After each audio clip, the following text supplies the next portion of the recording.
Aarhus Convention, United Nations Economic Commission for Europe's Convention on Access to Information, Public Participation in Decision Making and Access to Justice in Environmental Matters.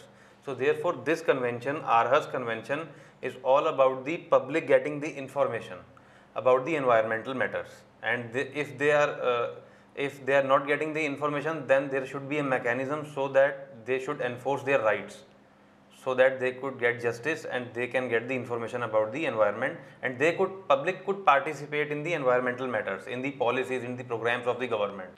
It was adopted in 1998 in the Danish city, that is Denmark city of Aarhus. Therefore this convention is known as Aarhus Convention. It was adopted in 2001. And what are the objectives? Have a look. Objectives of the convention: to empower the role of the citizens and civil society organizations in environmental matters. So therefore in environmental matters public participation should be there and civil society participation should be there. So therefore the Aarhus Convention established a number of rights given to the individual and civil society organization. These rights are: C. Access to environmental information. So the rights of the citizen to receive environmental information, that is held by the public authorities. That means if the public authorities have some information about the environment, this should be made public and given to the civil society organization and individual. Second, public participation in environmental decision making. The rights of the citizen to participate in preparing plans and programs. So therefore citizens can equally contribute to prepare plans and programs related to the environment and legislations also.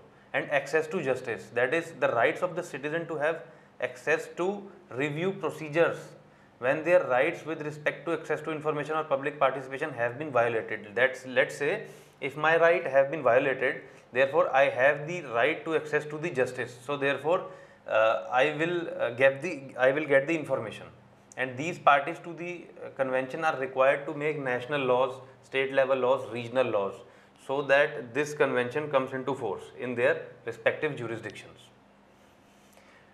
And what are PRTRs? The Convention's Protocol on Pollutant Release and Transfer Registers. These are the registers which have the sites that from this site this much pollutant is going into the environment. So these are the registers, and it was adopted in 2003, which came into force in 2009. And what are the objectives of PRTRs? To enhance public access to information through the establishment of coherent national-wide pollutant release as transfer register. Means there is a register which have the locations that from which site, from which area, from which activity pollutants are being released into the countries. This list is maintained in these registers. So they are the inventories of pollution from industrial sites and other sources. That's it.